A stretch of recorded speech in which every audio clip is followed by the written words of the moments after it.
Hey, fellow zombie enthusiasts. Welcome to the Drunken Zombies podcast.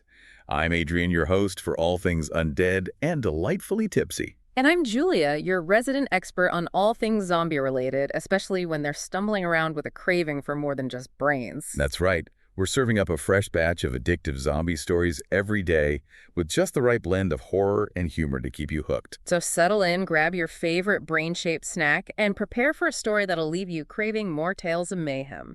Today's story takes us to the dazzling yet desolate city of Las Vegas, where we follow two friends, Tom and Ben, as they navigate a zombie apocalypse, fueled by an unusual thirst for booze. You heard that right. Zombies with a taste for alcohol. This is gonna get wild. All right, let's set the scene. We're in Vegas, the city of sin, now overrun by zombies. But these aren't your typical flesh-eating monsters. These zombies are drawn to the scent and taste of alcohol. What makes these zombies tick? What's the story behind this bizarre phenomena? Yeah, what's the deal with that? Well, it seems our protagonists, Tom and Ben, stumbled upon this unusual twist after a night of heavy drinking. It all started with a spilled margarita. Tom accidentally drenched a zombie in his drink, and instead of attacking the zombie, just burped. Wait, a burping zombie. That's both hilarious and terrifying. So the alcohol somehow threw off the zombies.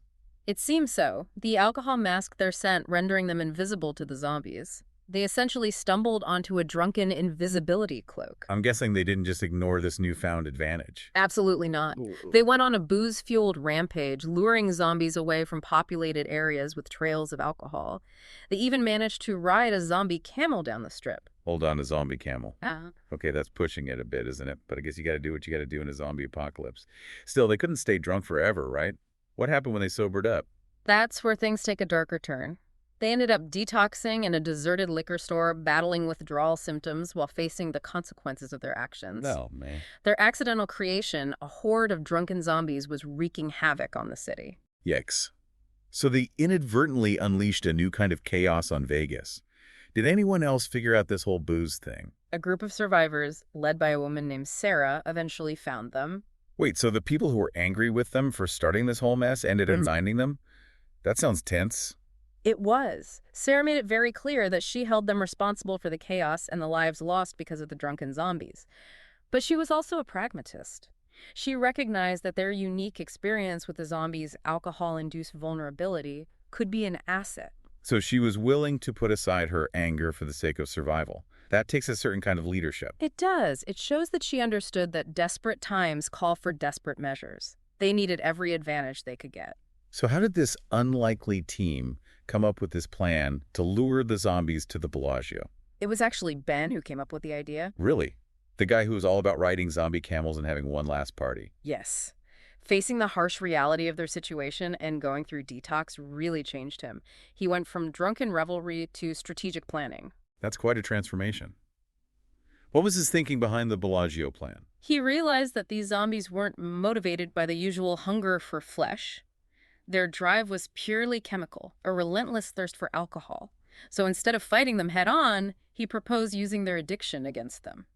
That's so clever. Yeah. So how did they turn the Bellagio into this giant zombie trap? I'm picturing something epic and maybe a little over the top. It was pretty wild. They chose the Bellagio because of its iconic fountains. Ben's plan was to turn those fountains into an irresistible cocktail for the zombies, an intoxicating beacon they couldn't resist. That's brilliant. But how did they manage to make a scent strong enough to lure a whole horde of zombies? Did they just dump a bunch of booze into the fountains? It was a bit more elaborate than that. They needed a scent that would draw zombies from all corners of Vegas. So what do? Raid every bar on the strip? Pretty much. They collected every bottle of liquor they could find, smashed them open, and strategically placed them around the Bellagio, creating a trail leading straight to the fountains. Tom even climbed up to the hotel bar and smashed a giant window, sending a waterfall of booze into the water below. Whoa, a waterfall of booze. That's an image that'll stick with you. I bet those zombies were in heaven. Well, more like a drunken stupor. Yeah. As the horde converged on the fountains, they became so fixated on the alcohol that they completely ignored the survivors. That's when Sarah and her group sprang into action. Okay, so the trap is set, the zombies are distracted. What happens next? Instead of trying to kill the horde, which would have been impossible with their limited resources, they focused on hurting them. Hurting them, like cattle. Exactly. Using their knowledge of the zombies' drunken state, they were able to guide them away from the city and out into the vast desert. So instead of wiping out the horde, they basically just relocated the problem. You could say that they turned a citywide infestation into a desert migration. And what about Tom and Ben? What happened to our drunken heroes after they helped save the city? Well, their story takes an interesting turn. Oh. Do tell. Remember, they were in a pretty bad state when Sarah and her group found them. Yet, detoxing in a deserted liquor store, not exactly a recipe for a happy ending. Right. So, while they played a crucial role in the plan's success, they also had to face the music for their initial actions. I mean, they were the ones who accidentally turned the zombies into booze hounds in the first place. Exactly. And that's not something you can easily sweep under the rug, even in a zombie apocalypse. So, what happened to them? Did they face any consequences for their drunken mishap? Let's just say their actions had a lasting impact on their lives and the lives of others. Right, okay. That's vague but intriguing. Yeah. You've piqued my curiosity. I guess we'll have to wait until the next part to find out what really happened to Tom and Ben. So their story doesn't end with a triumphant celebration. There's a twist, huh? There is. It's a reminder that actions have consequences even in the most chaotic of situations. Makes you wonder if they ever regretted that first drunken encounter with a zombie. It's a thought-provoking question, isn't it?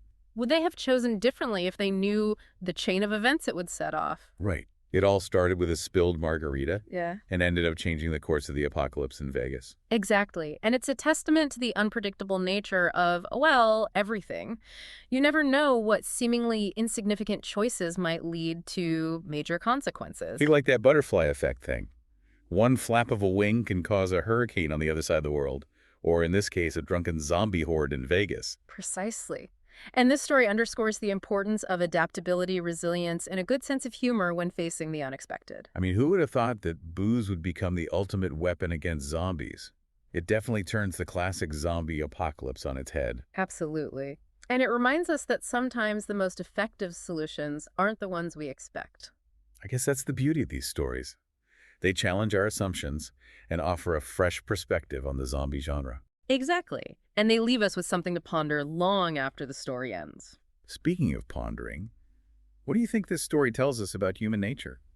I mean, these guys basically turn their vice into a survival strategy. That's an interesting question. Does it highlight our ingenuity, our ability to adapt and find solutions even in the direst of circumstances? Or does it reveal a darker side, our tendency to cling to our vices even when they cause harm?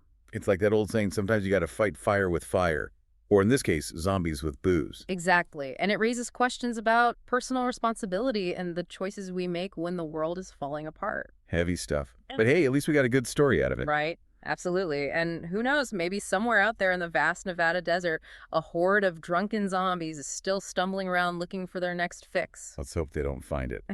Anyway, that's all the time we have for today. Remember to rate and follow the Drunken Zombies podcast for more chilling tales.